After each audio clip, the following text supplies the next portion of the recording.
Muito bem, pessoal, estamos aí de volta com mais uma aula aqui no canal do Vale Concurso. Dessa vez vamos tratar de duas leis que podem aparecer na sua prova e que você não pode errar. Aliás, são leis aí tranquilas e são muito cobradas nos concursos de guarda municipal. E claro, na GCM aí de Tatuí não vai ser diferente, beleza? Antes de começar, se você está aqui da primeira vez, ainda não me conhece, eu sou o Volney Suezo, sou professor de Direito Penal e Leis Extravagantes aqui do Vale Concurso e eu preparei para você aqui um assunto muito legal que nós vamos estar tratando aqui, só colocar para vocês, tá? A gente vai pegar aqui o conteúdo de legislação geral, tá? Então tá na tela aí para você. E aí nós vamos trabalhar aqui um conteúdo fenomenal, que é a Lei Maria da Penha, Lei 11.340, e também a Lei de Abuso de Autoridade, né, que é a Lei 13.869. Essas duas leis estão lá no seu edital e, claro, você não vai errar nenhuma questão depois dessa aula, beleza? Mas antes de eu começar, eu quero te pedir aqui, te dar um recado importante. Você que está aí, ainda não é inscrito no canal, se inscreve no canal, deixa o joinha, isso aí ajuda bastante, tá? Facilita muito aqui e o nosso vídeo ele alcança mais pessoas, tá bom? Se você tiver alguém que está estudando para esse concurso, manda também. Reta final, vamos ter aí também a nossa Semana Vale Tudo. O que significa isso? Nós vamos trazer para você aqui as apostas finais, né? Vamos focar aqui naqueles conteúdos mais importantes para você ir bem preparado para a sua prova. Show? Então, vamos lá, colocar na tela para você. Nós vamos estar passando aqui dentro do conteúdo. Se você quiser me seguir lá no Instagram, é só jogar lá Volney Suezo, né? Você não vai achar outro Volney Suezo, sou eu. E aí, dentro da prova, nós temos o conteúdo de conhecimento básico, né? Que são 15 questões. Então, vamos buscar gabaritar aí. E dentro desse conteúdo, vou colocar aqui para você, nós temos aqui, olha, se você pegar isso aqui a parte do edital, nós temos aqui então a Lei 11.340, né, que é a famosa Lei Maria da Penha, e perceba, não está cobrando ela toda, é só até o artigo 7º, então aqui é até o artigo 7º ali que fala das violências, e aqui, ó, em último aqui, ó, no último item nós temos a Lei 13.869, que trata da Lei de Abuso de Autoridade. Aqui no caso, a lei está cobrando tudo, então é importante a gente passar, mas principalmente na parte geral dela, nós vamos estar dando uma estudada, que é do artigo 1º ao 9º. Então eu recomendo você, né, dar uma focada, principalmente porque é a parte geral, a parte das regras dessa lei. É importante você ter o conhecimento ali da ação penal, dos efeitos da condenação, que são aí assuntos bem recorrentes em prova, beleza?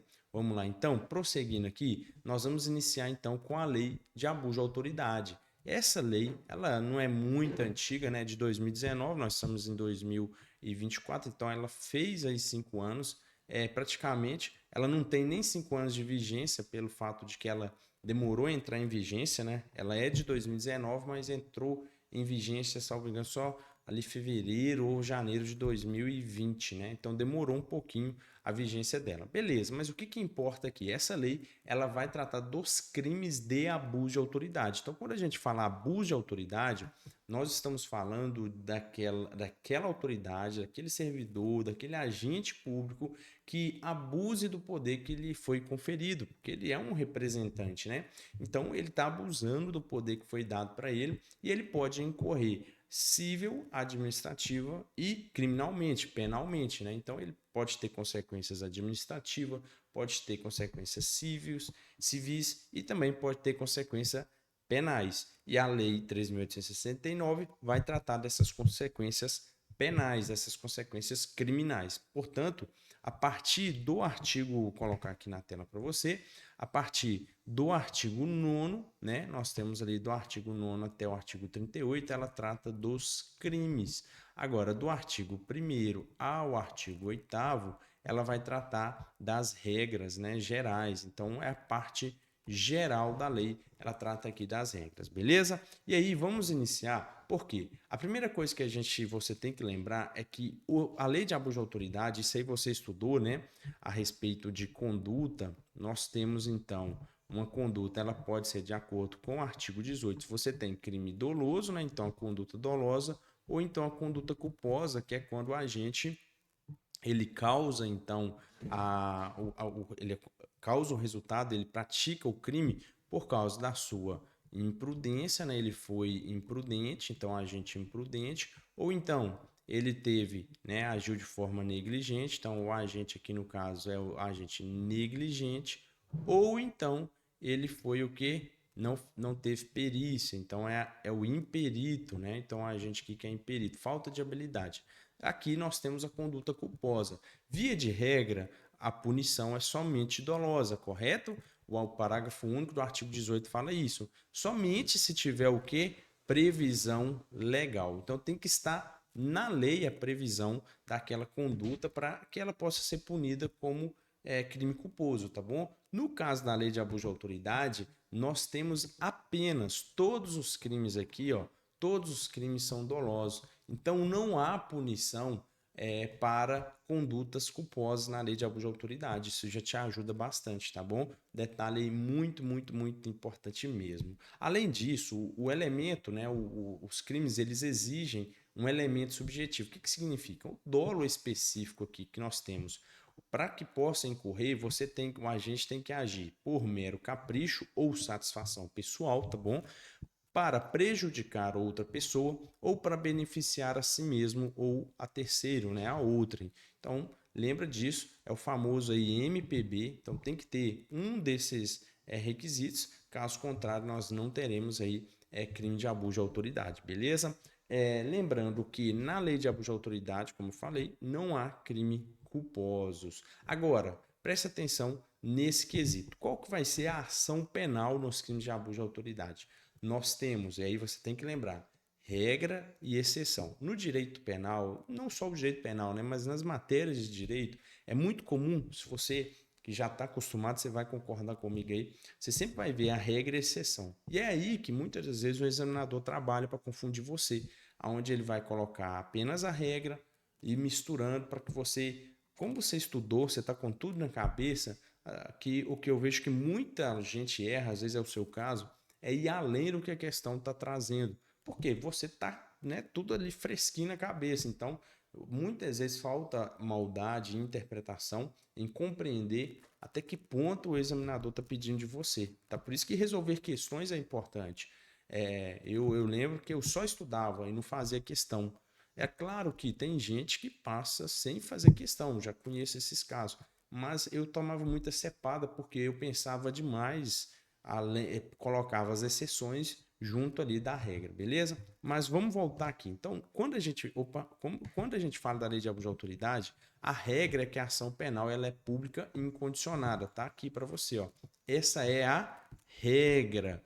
Porém, nós temos o que? A exceção. É possível ação penal privada subsidiária da pública. Então, isso aqui para nós é a exceção, beleza? A regra, então, é que é pública incondicionada. Portanto, se a alternativa vinha assim para você, é possível ação penal privada na lei de abuso de autoridade? Sim, é possível, entendeu? Ou vai vir assim, admite-se a ação penal privada nos crimes de abuso de autoridade, certo? Agora, nunca será possível, nunca é possível, nunca é admitida a ação penal privada. Opa, então tá errado, tá entendendo?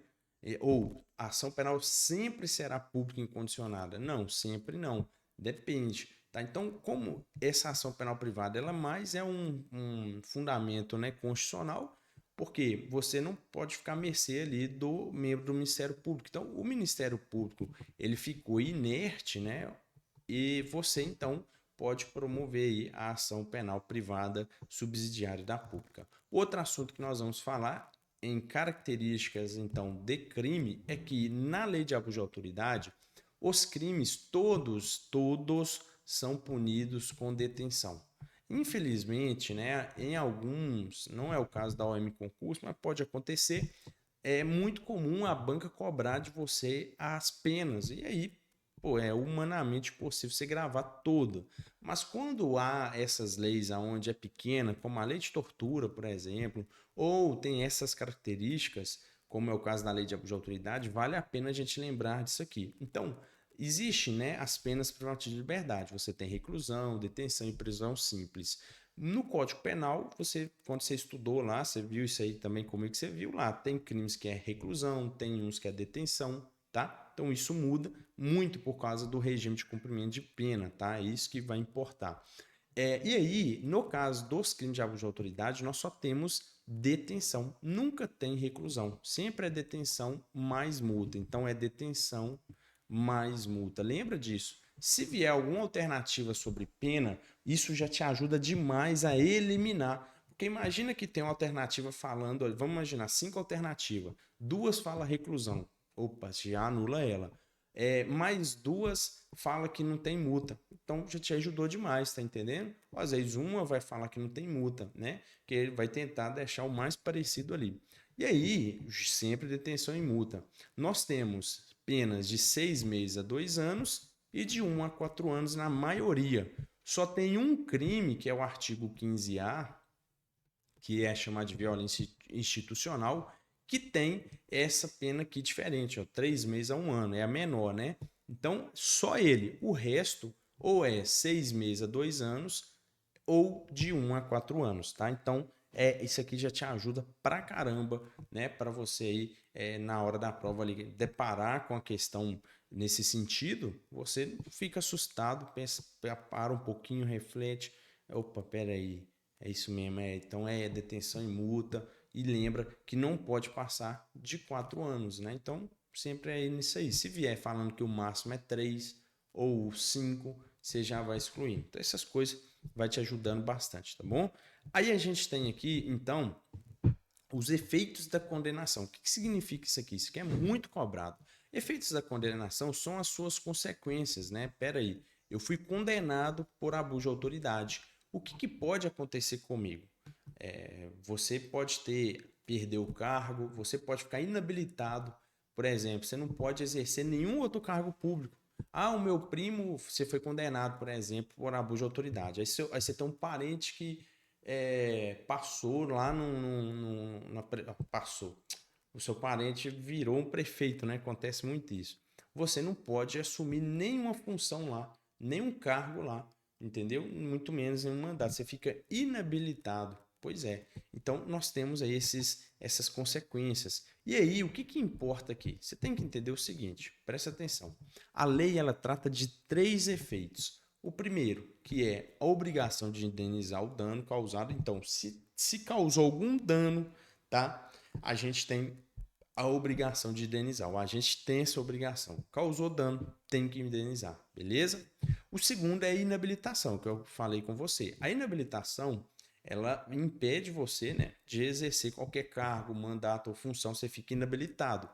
Só que a lei, ela traz um prazo. Qual que é esse prazo? 1 a 5 anos. Então, não é para sempre, né? Então, você vai ficar no mínimo de 1 até, no máximo, 5 anos, tá bom? E, por último, nós temos aqui a perda do cargo. O que significa perda do cargo? A perda do cargo, pessoal, ou mandato ou função, no mesmo sentido da inabilitação, só que a perda é pior. Não é não? Na perda você foi expulso. Já deu ruim. Então, na perda, você não tem prazo, que é definitivo, você perdeu, tá? No caso desses dois, na inabilitação e perda, como são mais graves, na lei de abuso de autoridade, você só fica inabilitado ou perde o cargo se comprovado, tá? Tem que estar fundamentado e também eles são condicionados a um requisito. Qual que é esse requisito? O agente tem que ser reincidente em abuso de autoridade. Então você tem que ser reincidente em abuso de autoridade, beleza? Se você não for reincidente em abuso de autoridade, eu sou reincidente, Voldy, mas em abuso de autoridade? Não. Então você não corre esse risco, tá entendendo? Isso aqui, cara, já te ajuda demais da conta, né? Porque, pô, imagina, você já ajuda muito o cara, né? Você é reincidente em outro crime, então não corre o risco, beleza? Lembrando que a obrigação de indenizar não tem um valor mínimo na lei, mas deve o juiz fixar um valor mínimo a pedido ali do ofendido, né? Então, vamos imaginar que o crime causou R$ 1.000 de dano. Então, o ofendido ele tem que colocar lá o juiz, ó, teve R$ 1.000 de dano. O juiz vai fixar um valor mínimo, tá bom? Tem que ter isso aí. Então, o único efeito que é automático é a obrigação. independente se você é reincidente ou não, ela vai acontecer, tá? Teve dano, tem que pagar. É isso que você tem que lembrar. Comeu, tem que pagar, não é não? É assim que funciona. Show? Pessoal, antes da gente prosseguir, eu quero te dar um recado importante. Você está vendo essa tarde aqui, né?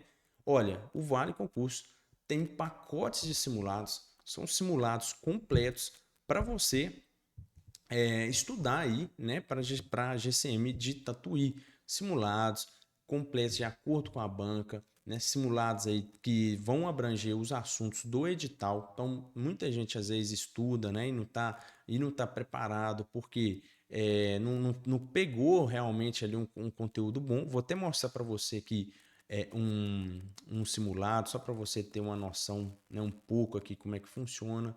Deixa eu ver aqui, isso mesmo, né? Tá aqui o simulado. Abri aqui para você ver um pouquinho. Tem um simulado aqui, tá? Esses simulados são 6 simulados de acordo com o edital, com questões, né, focadas ali como a banca tá pedindo. Às vezes você pega aí de qualquer jeito e não dá muito certo, né? Tem que pegar no jeito aí, ó. Aqui, ó, tá na tela para você. Então, simulado, esse que é o simulado 1. Então, olha, tá aí, ó, bacaninha, completinho, com o conteúdo que tá pedindo no edital, os conhecimentos básicos, inclusive questões da lei municipal, tá? Então, você tá vendo essa questão aqui, ó, ela é da lei municipal. Olha só, questão do Estatuto do Servidor, coisa que você não acha em lugar nenhum. Os simulados, lembrando também que eles não são comentados, são simulados, né, que você tem só o gabarito, mas você pode, se tiver necessidade, você pode tirar dúvidas aí conosco, tá bom? Então, tá aí, se você tem interesse, o link está na descrição deste vídeo, beleza? Vamos lá, então, prosseguir aqui para nossa... Opa, ok, pronto. Vamos voltar aqui então para o nosso conteúdo. Vamos lá. Então nós vimos os efeitos da condenação. A outra coisa, né? A gente, esse aqui pode descartar, não tem importância. Vamos falar sobre as penas restritivas de direito. As penas restritivas de direito, né? Lembra que eu falei sobre pena privativa de liberdade? Pois é, reclusão, detenção, prisão simples. Existem as penas que não privam a liberdade, ela restringe direito do indivíduo. Então o cara, ele já viu, o cara presta um serviço, né? Ele vai cortar a grama lá do campo, vai limpar a rua lá do município. Ele pegou uma pena restritiva de direito, ele fica impedido de ir em algum lugar. Então restringe o direito dele. Essas penas restritivas de direito, elas são substitutivas, né, das penas privativas de liberdade. Segue lá a regra do Código Penal. A lei de abuso de autoridade trouxe duas, né, que está no artigo 5º. Então, é a prestação de serviço à comunidade ou entidade pública e a suspensão do exercício do cargo ou da função, né, pelo prazo de 1 a 6 meses. Então, você fica suspenso. Cuidado, isso é diferente de inabilitação, porque a suspensão é como se você tivesse de uma folga, só que sem receber, né? É suspensão, você fica suspenso. Lembrando que você vai perder o vencimento e as vantagens. Então você está suspenso. Opa, tira o cara aí do jogo, vamos continuar aqui. E você pode ter a suspensão pelo prazo de 1 a 6 meses, tá? O prazo máximo. Lembrando que essas duas penas elas podem ter aplicado de forma autônoma ou cumulativamente, beleza? Nós temos outras características importantes para a gente finalizar essa parte da lei de abuso de autoridade, que é o seguinte: quando tiver divergência na interpretação, eu quero que você só memoriza isso, tá? Divergência na interpretação ou avaliação do fato, dos fatos e provas, não configuram. Por quê? Aqui a gente está falando interpretação. Então, a interpretação, eu não posso, por exemplo, punir a autoridade pela interpretação dela. Então, é vedado qualquer crime pela interpretação do agente, né? Até um princípio. Então, lembra disso. Teve divergência na interpretação, não configura, não pode configurar abuso de autoridade, tá? Outra coisa, lembra que no começo eu falei que você pode sofrer sanções diferentes? Porque a gente tem a esfera administrativa, temos a esfera civil e temos a esfera o quê? Penal, né? Ou criminal. Então são independentes, uma não depende da outra, tá entendendo? É isso aqui que a lei fala. Não depende da outra. Elas são o quê? Independentes entre si. Então, se você foi punido aqui administrativamente, não impede de você ser punido aqui penalmente, porque são esferas de natureza distinta. Show? Agora, o artigo 7º da Lei de Abuso de Autoridade fala que quando, né, já tiver sido decidido aqui na esfera penal, na esfera criminal, já decidiu sobre a existência ou a autoria do fato, né, não pode mais discutir isso, né, não pode mais discutir isso nas outras esferas civil-administrativa. É isso.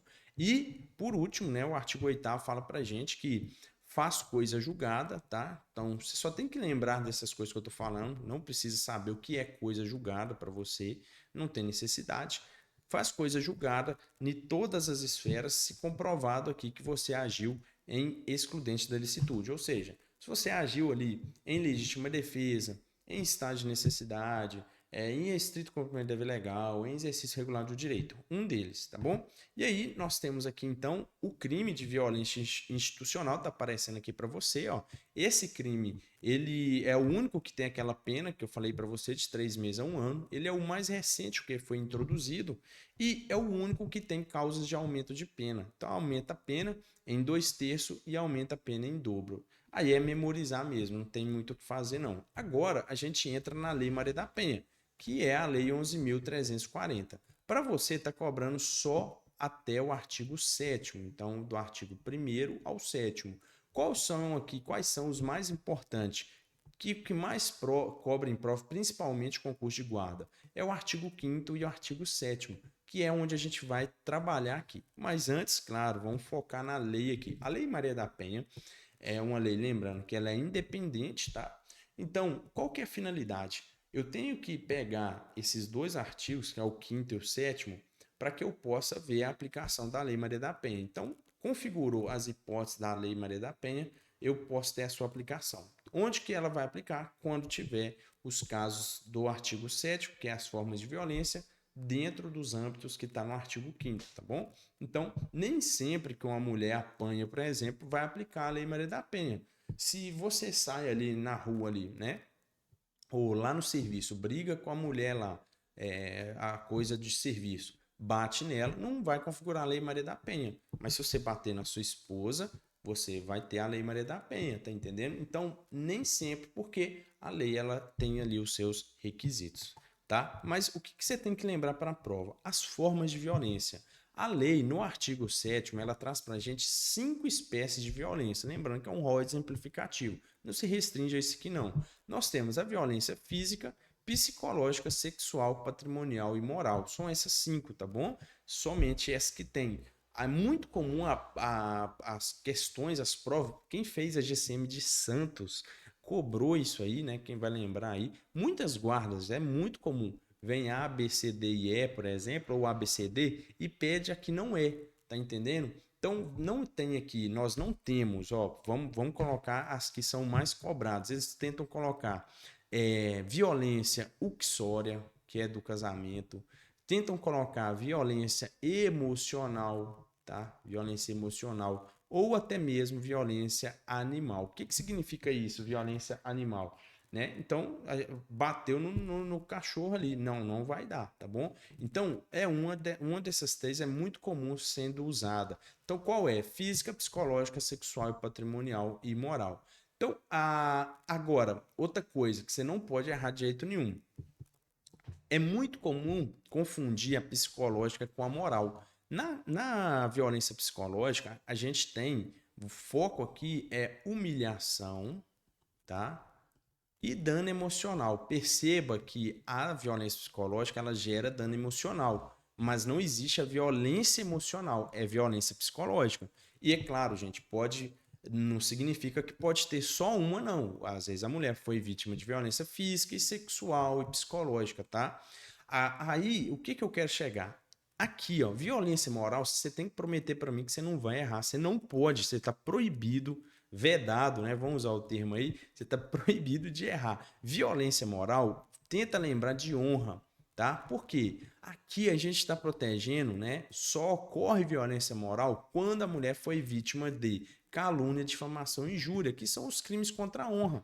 Calúnia, imputou um crime falso à mulher, por exemplo, falou que a mulher, por exemplo, eu vi ela abusando do meu filho, do filho, ou seja, calúnia, é estupro, né? Falou estupro de vulnerável, ou difamação. Ela é uma puta, ela fica aí, fica com todo mundo aqui, tá me traindo, difamação. Ou injúria, xingamento, né? Vagabundo, é isso, ou seja, isso aí é de injúria, tá? Então, nesses casos é violência moral. Lembrando que, mas a mulher ficou humilhada, por exemplo, violência psicológica também, tá? Mas não confunda, se o agente ele imputou um crime calúnia, ele tem então aqui a violência moral, beleza? Então, com isso em mente, a gente pega agora o artigo 5º. O artigo 5º, ou seja, eu vi ali as formas de violência. Ok, foi uma forma de violência. Agora eu tenho que ver se configura aqui algum desses âmbitos. E a lei apresenta para a gente 3. Quais são? Nós temos âmbito da unidade doméstica, né, que é a casa, né, ou então um lugar onde há o convívio de pessoas com ou sem vínculo familiar, mas tem que ser uma unidade doméstica, tá bom? Inclusive aquelas que são esporadicamente agregadas, beleza? Então, dentro de casa, não importa se tem um vínculo familiar, desde que haja, caso, o convívio permanente. Então, por exemplo, nós podemos ter a relação com a empregada, né? Isso aqui é muito cobrado. Na prova, eu não acredito para você que a banca vai cobrar exemplos, ela vai colocar ali mesmo letra da lei, tá? E aí nós temos também, fora disso, o âmbito da família. Nesse caso, agora a gente saiu da unidade doméstica, a gente foi para o âmbito de família, que é agora a relação de indivíduos. Não importa se é por sangue. Então, seja laços naturais ou por afinidade, ou até mesmo por vontade expressa, né? Por exemplo, você, sua esposa, o seu marido, se você for ver, ele não é seu parente consanguíneo, né? Não tem, igual o seu filho, mas você tem um laço com ele ali, por afinidade, por vontade expressa, né? Que você casou com ele. E qualquer relação íntima de afeto. Então, tanto que você já teve com aquela pessoa ou tenha, independentemente de coabitação, ou seja, independentemente se moram junto. Tipo um namorado com a namorada. Eles têm relação íntima de afeto, eles convivem só no final de semana, por exemplo, ou não moram junto e se veem todo dia. O namorado desce o cacete na menina, vai responder aqui, né, na relação íntima de afeto. Outra coisa, as relações pessoais que a gente está falando aqui, elas independem de orientação sexual. Por quê? O que acontece aqui? Não é necessário que, por exemplo, como a gente está falando de mulher, né, vítima tem que ser mulher, não é necessário que essa mulher, ela, por exemplo, tem que ser uma mulher que goste de homem, orientação sexual, né? Então, ela é mulher, ela é considerada mulher, ok? Orientação sexual, se ela é lésbica, não importa, nesse sentido assim, não importa, tá bom? Então, isso aqui já te ajuda aí demais a compreender, né, esse tema. E aí a Lei Maria da Penha, ela é muito comum cobrar as espécies de violência, beleza? Então, pessoal, voltando aqui, eu só queria encerrar para você falando que se você tiver interesse em adquirir os simulados, né, você pode estar adquirindo simulados. São 6 simulados, beleza? 6 simulados completos, tá? Você pode imprimir de acordo com o edital, de acordo com a banca, abordando vários assuntos do edital. Não tem como colocar todo o assunto do edital em um só simulado. Eu recomendo muito você fazer, porque só aqui ó, são 240 questões, né? E muito difícil, você não vai achar questões sobre o estatuto, né? Então, uma diferença aí, as leis municipais. É claro que um diferencial é que nossos simulados, eles têm uma variedade, né? Então, por exemplo, às vezes tem muito simulado que é tudo igual, cobra os mesmos assuntos em todos. Aqui não, a gente varia. Então, vai ter simulados que você vai ter mais um conteúdo, no outro, porque a gente sabe que na prova pode acontecer isso. Já cansei de ver, você já deve ter feito prova assim, aonde é cobrado, vem um assunto ali, cobra só uma coisa, tá entendendo? Então, a gente tem que se preparar, né, variando e por isso que é importante de ter vários simulados, beleza? Se você gostou, então, peço a você que deixe o seu like, se inscreve no canal, confere se você está inscrito. A maioria das pessoas, 70%, assiste o vídeo e não é inscrito. E o Vale Concurso é especialista em guarda municipal e nós temos a preparação para outros concursos aí de guarda também. Embu das Artes, Taubaté, né? Outros que vão sair, Campinas está para sair, não é não? E nós aprovamos várias pessoas, inclusive da Guarda de São Paulo, GCM de Santos, Praia Grande, que eu vou me lembrar que tem uma outra lá, agora eu esqueci agora o nome tá sim, mas não vem, né? A gente não lembra agora. Mas Taubaté não só, esqueci, Cubatão que já teve 2 concursos, né?